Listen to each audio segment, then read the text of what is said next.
በስመ አብ ወወልድ ወመንፈስ ቅዱስ አህዱ አምላክ አሜን። ተአምር ዘቅዱስ አቡነ እጨጌ ዮሐንስ ዘጎንድ ተክለ ሃይማኖት። 17ኛ ተአምር የአባታችን የዮሐንስ ልጁ በሆነው በትረ ማርያም ዕረፍት ላይ የተደረገ ተአምር።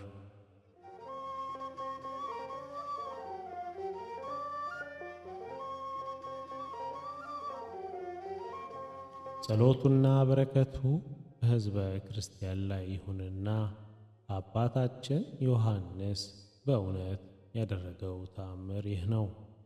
ምስራቃዊ የሆነ የአባታችን ዮሐንስ ተአምር ሰማርት በምትባል በሳፍንጭ ምድር ረሃብ ዘመን ሆነ። ይህም የሆነው ኤጎራ በተባለች ደብር ውስጥ ስለ ነፍሱ ሥጋውን በረሃብና በውርጭ እየቀጣው ሳለ ነው። እንደ ዛፍ ቆሞ እንደ ምሰሶም የተተከለ ሆኖ አንደበቱ ለጸሎት ለልመና ሳያርፍ ወደ እግዚአብሔር ይጸልያል። ኑሮውም እንደ አንበሳ በበረሃ ውስጥ ነው። በዚህ ጊዜ ጌታችን ተገለጠለትና እንዲህ አለው፣ ወዳጄ ምርጤና ታማኜ በዚህ ዓለም በድካምና በትዕግሥት እያገለገልከኝ ዮሐንስ ሆይ ሰላም፣ ፍቅር፣ አንድነት ላንተ ይሁን። እኔም በሚመጣው ዓለም በወንበሬ ላይ አስቀምጠሃለሁ። ከሁሉ ቅዱሳን ጋር ደስ ትሰኛለህ። በሰማያት ባለው መንግሥቴ አስደስትሃለሁ። እኔም ባለሁበት ጋር ትኖራለህ። አባታችን ዮሐንስም ጌታችንን ጌታዬና አምላኬ ሆይ ነፍሴን አትጣላት፣ በእኔ ሥራ ሳይሆን ስለ ምሕረትህ ከአንተ ጋር እቀመጣለሁ አለው። ጌታችንም እንዲህ አለው፣ ቆብን ከአንተ የተቀበለ በአንተ ምትክ በልጆችህ ሁሉ ላይ አባትን ይሆን ዘንድ በሳፍንጅ ደብር ውስጥ የሾምከው በትረ ማርያም አሁን አረፈ። ምድር ካንተ ፈጽማ ታልቅስ፣ ቤተ ክርስቲያንም ታልቅስ አለው። ይህንንም ነገር ጨርሶ ከዓይኖቹ ተሰወረ። ደመናንም ጠቅሶ ወደ ሰማያት አረገ። ስለሆነም ስለ ልጁ በትረ ማርያም አለቀሰ።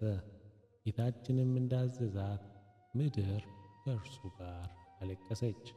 ከዚህ በኋላ በየብሔራቸው ስለ እርሱ ፈንታ አባቶች ሊሆኑ እርሱ ያሰለጠናቸው ልጆቹና እረኞቹ በጸግሮ እና በአዘሎ ምድር ወዳሉበት ቦታ በርግብ አምሳል የወፍ መልእክተኛን ላከ። በወፎቿም በክንፎቿ ፊቷን እየጸፋች ነገረቻቸው። የአባታችንን የልቡ ሐዘንንም ስላየች በፍጥነት እንዲህ ስትል አስቸኰለቻቸው። የሁላችሁ ባልንጀራ የሚሆን ወንድማችሁ በትረ ማርያም ስለሞተ ፈጽማችሁ ከእርሱ ጋር ታለቅሱ ዘንድ ሁላችሁም ዛሬ ወደ እርሱ ተሰብሰቡ። በፍጥነት ቀድማቸው ወደ እርሱ ደረሰች። በፊቱ እንባዋን አበዛች። የልቅሷንም ምልክት ታሳይ ዘንድ ምላስዋን ሰነጠቀች። አባታችን ሐዘኑን ስላበዛ አይቶ አልተናገራትም። ከዚህ በኋላ ልጆቹና እረኞቹ ከሦስት አድባራት በዓታት ተነስተው በዚያች ሰዓት ወደ እርሱ ደረሱ። ከአባታችን ጋር አብረው እስከ 3 ቀን አለቀሱ። አባታችንም ከ3 ቀን በኋላ በክብር ያረፈው ወንድማችንን በትረ ማርያምን መቃብሩን እናይ ዘንድ ልጆቼ ተነሱ እንሂድ አላቸው። ልጆቹም መቼ እንሄዳለን? መሽቷል፣ ፀሐይ ወደ መግቢያው ገብቷል አሉት።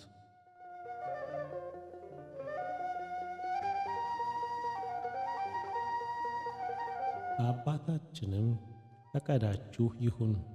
እኔ ፈቃድ ግን ዛሬ ነበር፣ ነገር ግን የረሃብ ዘመን ስለሆነ የምንደርስበት አገር የእኛ ምግባር ሰዎች እንዳይታይ በጥቂት አድርጋችሁ ስንቃችንን አዘጋጁ፣ ከመሸም ዘንድ እናድራለን አላቸው።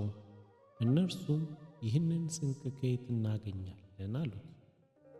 ከዚህ በኋላ እርሱ የገብስና የስንዴን ጥሬ ቆሎ አስነቃቸው፣ አስያዛቸው።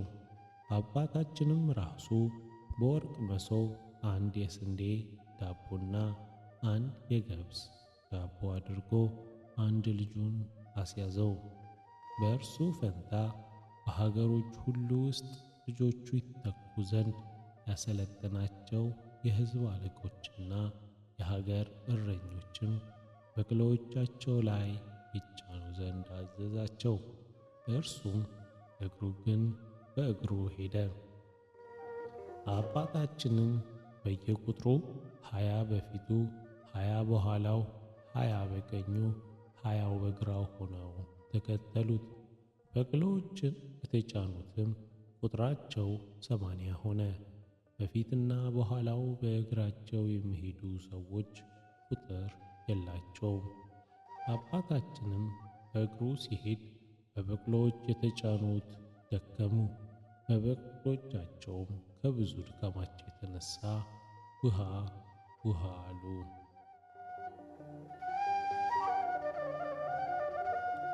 አባታችንም በጌታ እግዚአብሔር ምስጢራት በመንፈስ ቅዱስ ሲመለከት በመንገድ 5 ቡችላዎችን የወለደች ውሻን አገኘ። አባታችንም አይቶ ራራላት፣ አዘነላት።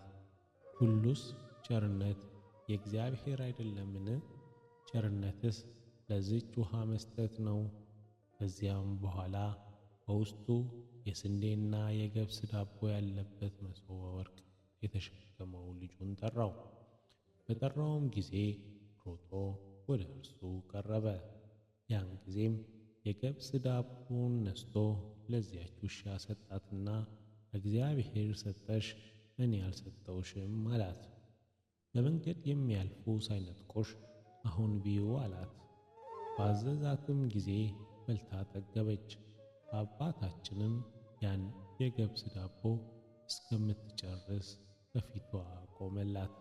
ቢበዛ ተቀብሎ በታችኛው መንገድ አስቀመጠላት። ከዚህ በኋላ ጥቂት እልፍ ብሎ ከጡቶቿ ወተት እያጠባች ሕፃኗን ታቅፋ እመቤታችን ድንግል ማርያምን አገኛት። በረሃብና በሥጋ ድህነት የተወለገችና በረሃብና በጥም ፊት የተኮማተረ ሌላ ሴት መሰለችው። እንዲህም አላት፣ በምድረ በዳ ውስጥ ሚስቱን ትቶ ባልሽ የት ሄደ? ተናገራት። ሳትመልስለት ያንን የስንዴ ዳቦ ሰጣት። እህቴ ሆይ ሀገርሽን ሳይ የዘር ሐረግሽንም ንገሪኝ። የአይሁዳ ወገን ነሽን ወይስ የሌዊ ወገን ነሽ? አላት። እንዲህም አለችው፣ ወደዚያ ወደ ቤትህ መሸት ሲል እመጣለሁ። ባለሁበት ቦታ ልጅ ያሳየኝ ዘንድ አሳየኝ። እነሆ ዛሬ የዘር ሐረጌንና አገሬን ነግርሃለሁ። ይህንን የስንዴ ዳቦ ሰጥተኸኛልና ጉሮሮዬም በውሃ ጥም ስለደረቀ ያም ውሃም አልቀመሰውም። ሕይወትን የሚሰጥ እግዚአብሔር በሰማያት ያለው መንግሥትን ያድልህ፣ በኃላፊው ምድር ያለው መንግሥት ግን አይደለም። ዘመንም ነፍስህን ለመመርመር ይርዘም። ይህንንም ብላ አመሰገናት። ስትመርቀው ምርቃትሽ በእግዚአብሔር ዘንድ እውነት በእውነት ይሁን ብሎ ሰገደላት። አባታችንም ልጆቹን በነገራቸው ባስቸኮሉት ጊዜ በመንፈስ ቅዱስ ደስታ ተውጦ ሄደ። ሁሉም ልጆቹ እንደ ልማዳቸው ተከትለውት ወደዚያ የሳፍጅ ሀገር ደረሱ። በአጽዱ ውስጥ ገብቶ እግዚአብሔር ሲጸልይ 3 ስግደታትን ፈጽሞ ሰገደ። አንድ ስግደት ለእመቤታችን ለድንግል ማርያምና አንድ ስግደት ለጌታችን ኢየሱስ ክርስቶስ መስቀል ክብር በድምሩ 5 ስግደታትን ፈጽሞ ሰገደ። ይህንንም ጸሎት ጨርሶ ወደ ልጁ በትረ ማርያም መቃብር ሄደ።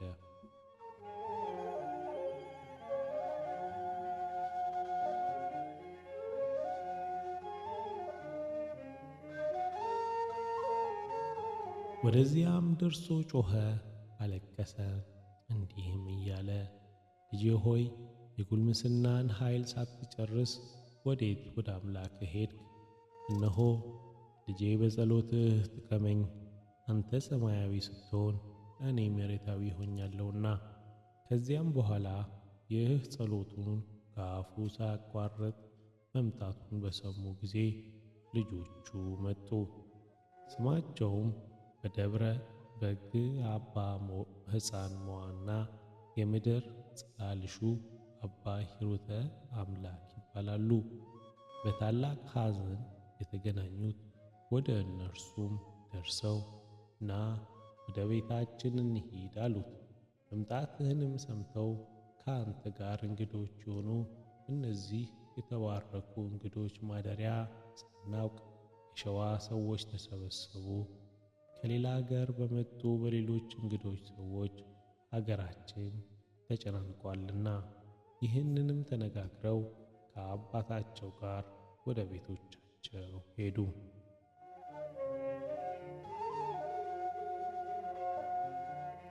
ከዚህ በኋላ የሳፍንጅ ማኅበር ሁሉ ሥልጣን የተሰጠው ሀብተ ማርያምን ጠርቶ ስለ እግዚአብሔር እንግዶች ራታችን ምን ትሰጠናለህ? ዛሬ ምግባችን ከምን ታስገኛለህ? አለው። የማኅበሩ መጋቢ አለቃ ልጁ ሀብተ ማርያምም አባቴ ሆይ ያንተ በረከት ራት ነው። በዚህ ደብር ውስጥ የሚሠራ ሁሉ የቅዱሳን ተግባር ነው። ነገር ግን ብዛቱ 1500 የሆነ ይህን ያህል ሰው ብንሰጠው ለዚህ ሁሉ ምን ምግብ ይበቃዋል? አለው። አባታችንም እንዲህ አለው፣ ልጄ በትዕግሥትና በዝምታ ጨክን። በእግዚአብሔር ዘንድ ማንጎራጎር የክፉ ነው፣ በሰው ዘንድም የተጠላ ነው። የረሃብ ዘመን ስለሆነች በሰላም አሰናብታቸው። ያን ጊዜ በመንፈስ ቅዱስ ፍቅር የሀብተ ማርያም ልቦናው ስለጠፋ እሺ በማለት የአባቱን ትእዛዝ ፈጸመ። 15 እንጀራ ከ2 መስፈሪያ ቆሎ ጋር ወስዶ ለ1500 ሰዎች ሰጣቸው። ጌታችንም ለ5000 ሕዝብ እንዳጠገበ ሁሉ ሕዝቦቹ በአባታቸው በረከት ጠገቡ።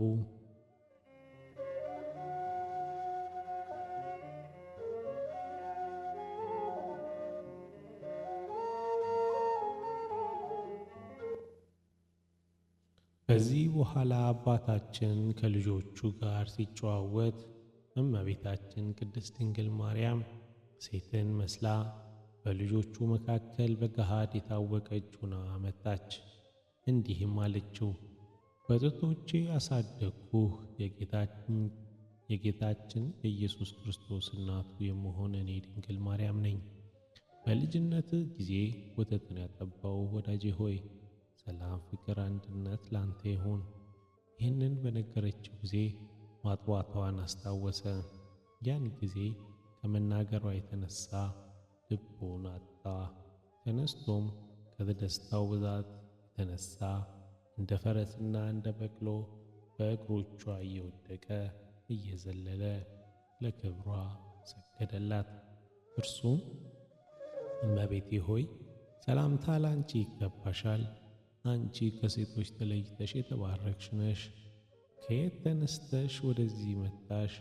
ሀገርሽ ኢየሩሳሌም ነው፣ በዚህ አውቅሻለሁ አላት። እርሷም ወዳጄና የልጄ ወዳጅ ሆይ ከቤተ ይሁዳ ከለቤተ ሌዊ የተገኙ ወንዶች ተለይተህ አንተ የተባረክህ ነህ። በመንገድ በምድረ በዳ መሃል የሰጠኸኝን ይህንን ዳቦ ዛሬ በምሽት ጊዜ ተቀበል አለችው። ንግግሯም ባጣጣመ ጊዜ ፈጽሞ ተደነቀ። እመቤታችን ድንግል ማርያምም ነገሯን መመለስ ደገመች። የሰጠኸኝን የዚያ ስንዴ ዋጋ እግዚአብሔር ያድልህ። ልጆችም የተባረኩና ከሰማይ ኮከብና ከምድር አሸዋ የበዙ ይሁኑ። በዚህ ገዳም ውስጥ ገድልህን ያብዛልህ። ኑሮህም ገነት በተከፈተበት ረፍት በተነጠፈበት ትሁን። ማደሪያህም በዚያ ይሁን። 2 ጻድቆችን ጌታችን በአንዲት ሴት ልጅ እንደተቀበለ የጻድቃን ርስት ያወርስህ። ይህች አጽድ ለአንተ ትሰጥህ፣ እንደ መንግሥተ ሰማያት ትሁንልህ።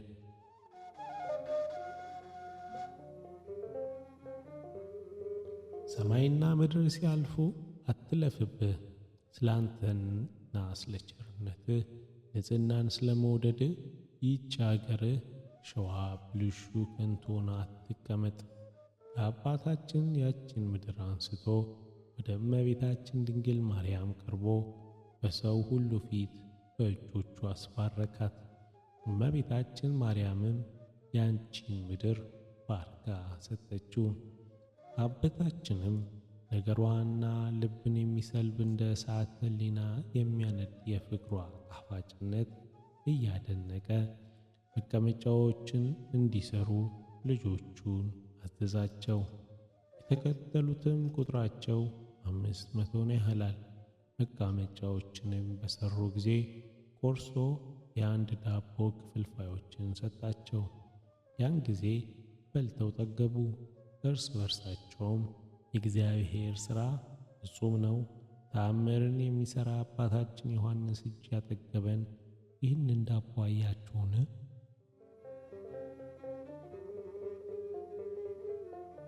ዮሐንስ ሆይ አንተ ክርስቶስ ነህን? እንጃ፣ እንዲህ አይነት ሥራ ምድራዊ ሰው አይችልም። አባታችንም የሕዝብንና የማኅበር ነገራቸውን መለወጥ አይቶ እንዲህ አለ፣ ፈጽሞ ደስ ይበላችሁ። እመቤታችን ድንግል ማርያም በይቅርታና በምሕረት ጎብኝታችኋለችና ይህ ዳቦ ሰጠቻችሁ። እርሷም በመንፈስ ቅዱስ ፍቅር አጠገበቻችሁ። በረከቷ ባይጨመርበት ኖሮ እንኳ ሁሉ አንዱ የስንዴ ዳቦ ለአንድ ሰው ባልጠገበም ነበር። ልጆቼ ሆይ በዚህ ቦታ ውስጥ እመቤታችን ማርያም ያደረገችልን ፍቅሯን፣ ቸርነቷን እዩላት። እርሷ ለሁላችን መመኪያ ናትና፣ እርሷም ለአባቶቻችን ተስፋ ናት። ይህንን ቃሉን ሰምተው እግዚአብሔርን እያመሰገኑት ወደ ቤቶቻቸው ሄዱ። አባታችንም ወደ ምስራቅ ሄደ፣ ወደ ኤኮራ ደብርም ገባ። ሐዘኑ ወደ ደስታ ተመልሶለት በክብር አረፈ። ደመናውና በረከቱ ከሁላችን ከዮሐንስ ልጆች ማኅበር ጋር ከሕዝበ ክርስቲያን ጋር ለዘላለሙ ይኑር አሜን። ወስብሐት ለእግዚአብሔር።